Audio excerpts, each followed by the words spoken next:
I actually don't.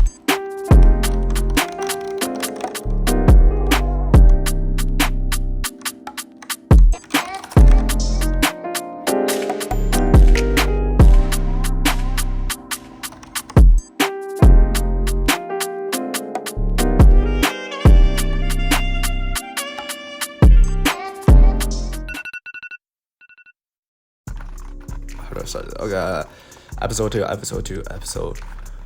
two devlog Duck Simulator. So what happened? So last week I started this series and I started on the game Duck Simulator. What did we do last time? Last time we just implemented a cube that will move around in a quote-unquote pond. The sprites are placeholders for now.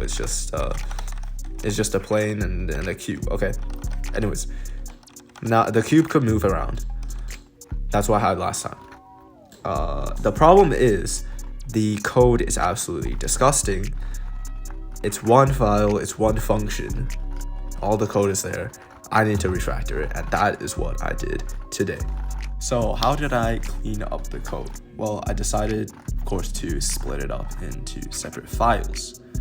And how I would, use these files together was I just decided to do object-oriented programming. So I would have, let's say, a game class, and that class would have stuff like stuff for 3JS, so something like the scene, the camera, the renderer for 3JS, and the game class would also have stuff like the pond, the duck, and all the lights as separate variables.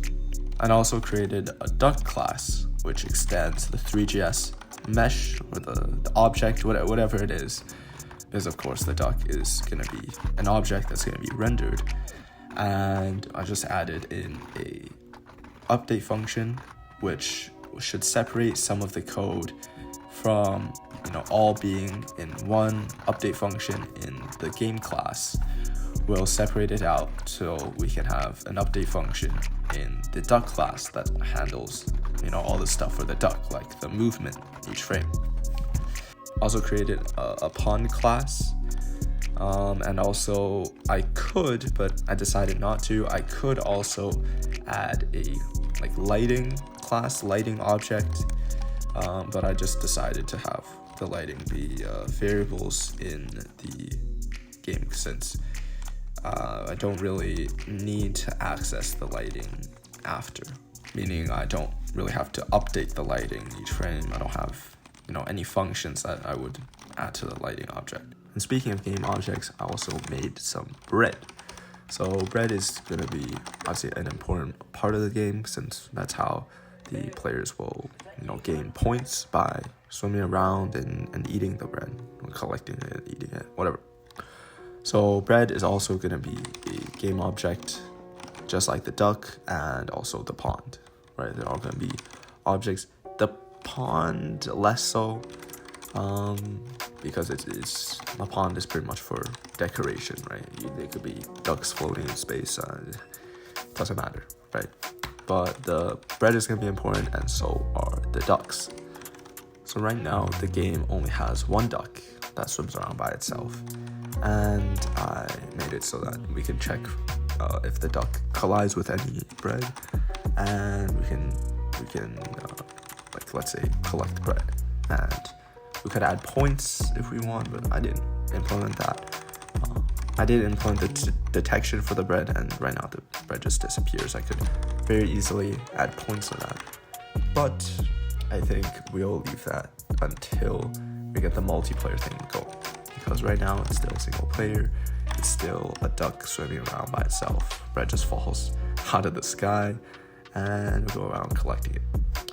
I think it'll be more interesting to see how we're going to implement the multiplayer aspect of this, which I think will be very challenging, because I've done single player games or games on a singular device, but I think when there's going to be a multiplayer online game, we'll have to see how the client and the server interact. I think next episode, I think I won't clean up more, right? I think the code right now is alright.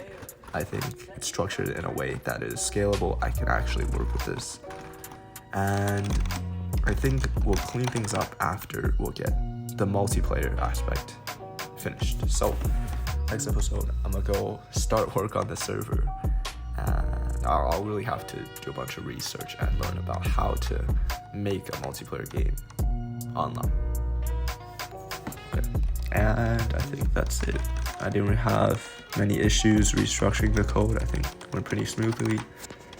There were a few bugs to start with, so I wasted a bit of time.